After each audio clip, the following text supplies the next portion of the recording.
സുരേഷ് ഗോപിയുടെ കുടിയേറ്റ തൊഴിലാളി വിരുദ്ധ പരാമർശം ചർച്ചയാകുന്നു. ഇതര സംസ്ഥാന തൊഴിലാളികളെ ആട്ടി ഓടിക്കണമെന്നും തൊഴിലുറപ്പ് തൊഴിലാളികളുടെ വേതനം കുറയ്ക്കണമെന്നും സമൂഹ മാധ്യമത്തിൽ പ്രചരിക്കുന്ന വീഡിയോയിൽ സുരേഷ് ഗോപി പറയുന്നുണ്ട്.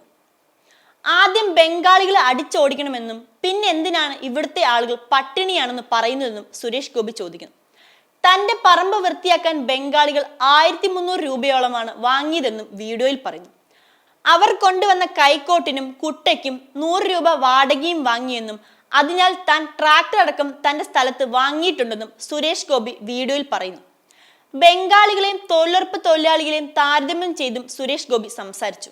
കൃത്യസമയത്ത് വന്ന് നിശ്ചിത സമയത്ത് മാത്രമേ ബംഗാളികൾ ഭക്ഷണം പോലും കഴിക്കൂ എന്നും 5 മണിയാൽ മാത്രമേ ജോലി കഴിഞ്ഞ് പോകാറുള്ളൂ എന്നും സുരേഷ് ഗോപി പറയുന്നു.